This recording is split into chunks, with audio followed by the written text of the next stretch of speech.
안녕하세요. 리서치 에이전트 맥입니다. 요즘 여기저기서 해킹 사건 터졌다는 소식에 다들 좀 불안하셨죠? 바로 그 불안감 때문에 오히려 더 주목받는 분야가 있습니다. 바로 사이버 보안인데요. 오늘은 그 중심에 있는 기업, 사이버원에 대해 한번 제대로 파헤쳐 보겠습니다. 최근 들어서 디지털 세상이 생각보다 얼마나 허술할 수 있는지 그걸 보여주는 사건들이 정말 연달아 터졌습니다. 이게 뭐 멀리 있는 남의 얘기가 아니더라고요. 바로 우리 모두의 이야기입니다. 그 시작이라고 할 수 있는 게 바로 통신 대기업 SKT였죠. 여기서 대규모 해킹이 터지면서 고객 정보가 엄청나게 빠져나갔어요. 다들 이때 내 개인 정보는 괜찮나? 이런 생각 한 번쯤은 해보셨을 겁니다. 근데 불안은 여기서 끝나지 않았습니다. KT에서는 소액 결제 해킹 사건이 터졌는데 이건 그냥 정보가 새어나가는 수준이 아니었어요.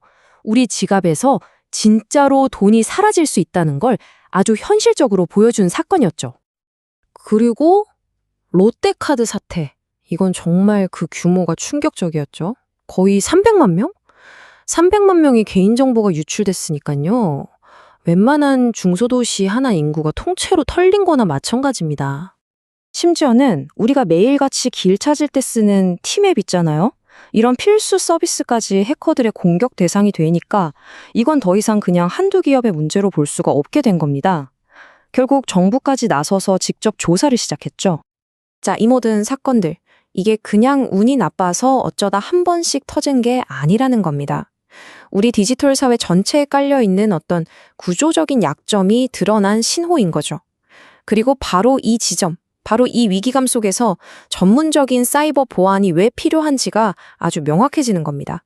수요가 폭발할 수밖에 없는 거죠. 네, 바로 그래서 사이버 보안은 이제 있으면 좋은 것이 아니라 반드시 있어야 하는 것. 그러니까 구조적으로 성장할 수밖에 없는 산업이 된 겁니다. 성장 동력을 보면 이게 더 흥미로워요.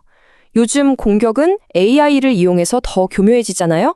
그러니까 당연히 막는 쪽도 AI가 필요해지는 이른바 AI 대 AI의 싸움이 된 거죠. 거기다 다들 클라우드 쓰시죠?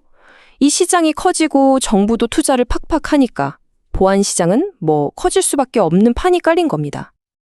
그 잠재력을 숫자로 보면 느낌이 확 오실 겁니다. 자그마치 7조 원. 이게 2027년에 예상되는 우리나라 사이버 보안 시장의 규모입니다. 7조. 어마어마하죠? 이 숫자가 이 산업의 중요성을 그냥 다 말해주고 있는 겁니다.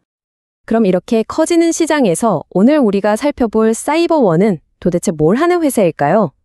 지금부터 사이버원의 사업 모델을 하나씩 뜯어보겠습니다. 사이버원의 매출 구조를 보면요. 크게 세 덩어리로 나눌 수 있어요.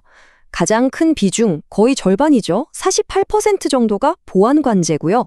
그 뒤를 보안 컨설팅이랑 스마트 시스템이 거의 비슷하게 받쳐주는 모양새입니다. 굉장히 안정적인 포트폴리오라고 할 수 있죠.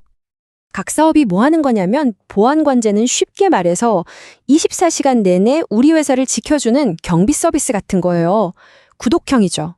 그리고 보안 컨설팅은 우리 회사 보안에 구멍이 없나? 전문가가 와서 진단해주고 해결책을 주는 고부가가치 서비스고요.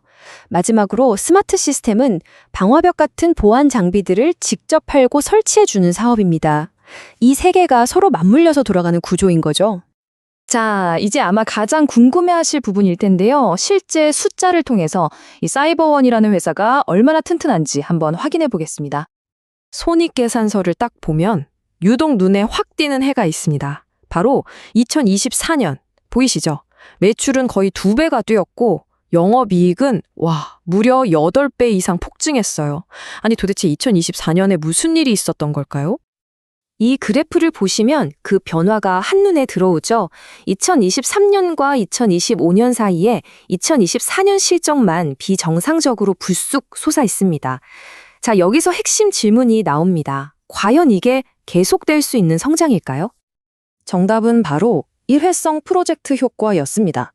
2024년의 저 놀라운 실적은 아주 큰 시스템 구축 사업, 그러니까 한 번의 대박 기업 덕분이었던 거죠. 2025년 실적이 다시 원래 수준으로 돌아온 걸 보면 확실히 알 수 있습니다. 이 회사를 분석할 때 이 부분을 놓치면 안 됩니다. 하지만 여기서 정말 중요한 포인트가 있습니다. 그렇게 실적이 한번 크게 출렁였는데도 회사의 기본적인 체력, 그러니까 재무 구조는 아주 튼튼하다는 거예요. 부채 비율이 계속 10% 내외하는 건 빚이 거의 없다는 뜻이거든요. 이건 재무적으로 굉장히 안정적이라는 아주 강력한 신호입니다. 자, 그럼 지금까지 우리가 살펴본 내용들을 바탕으로 사이버원의 기회 요인과 또 조심해야 할 리스크는 뭔지 최종적으로 한번 정리해 보겠습니다. 정리해 볼까요? 장점은 확실합니다. 산업 자체가 계속 크고 있고 사업 포트폴리오도 안정적이고 재무적으로도 튼튼하죠. 심지어 큰 프로젝트를 해낼 능력도 이미 보여줬고요. 하지만 동전의 뒷면도 봐야겠죠? 2024년 사례에서 봤듯이 실적이 크게 흔들릴 수 있다는 점, 그리고 이 시장의 경쟁자들이 점점 많아지고 있다는 건 분명히 우리가 염두에 둬야 할 리스크입니다. 오늘 분석해드린 내용은 정보 제공을 위한 것이고요. 특정 종목의 매수나 매도를 추천하는 것이 아님을 분명히 말씀드립니다. 모든 투자 결정에 대한 최종적인 판단과 책임은 투자자 본인에게 있다는 점 꼭 기억해 주시기 바랍니다. 오늘 분석을 마무리하면서 질문 하나를 던지고 싶습니다. 인공지능이 우리 삶의 모든 걸 바꾸고 있는 이 시대에 여러분의 소중한 데이터는 정말로 안전하다고 자신할 수 있으신가요? 아마 이 질문에 대한 답을 찾아가는 과정에서 우리가 사이버 보안 산업의 미래를 엿볼 수 있지 않을까 생각합니다.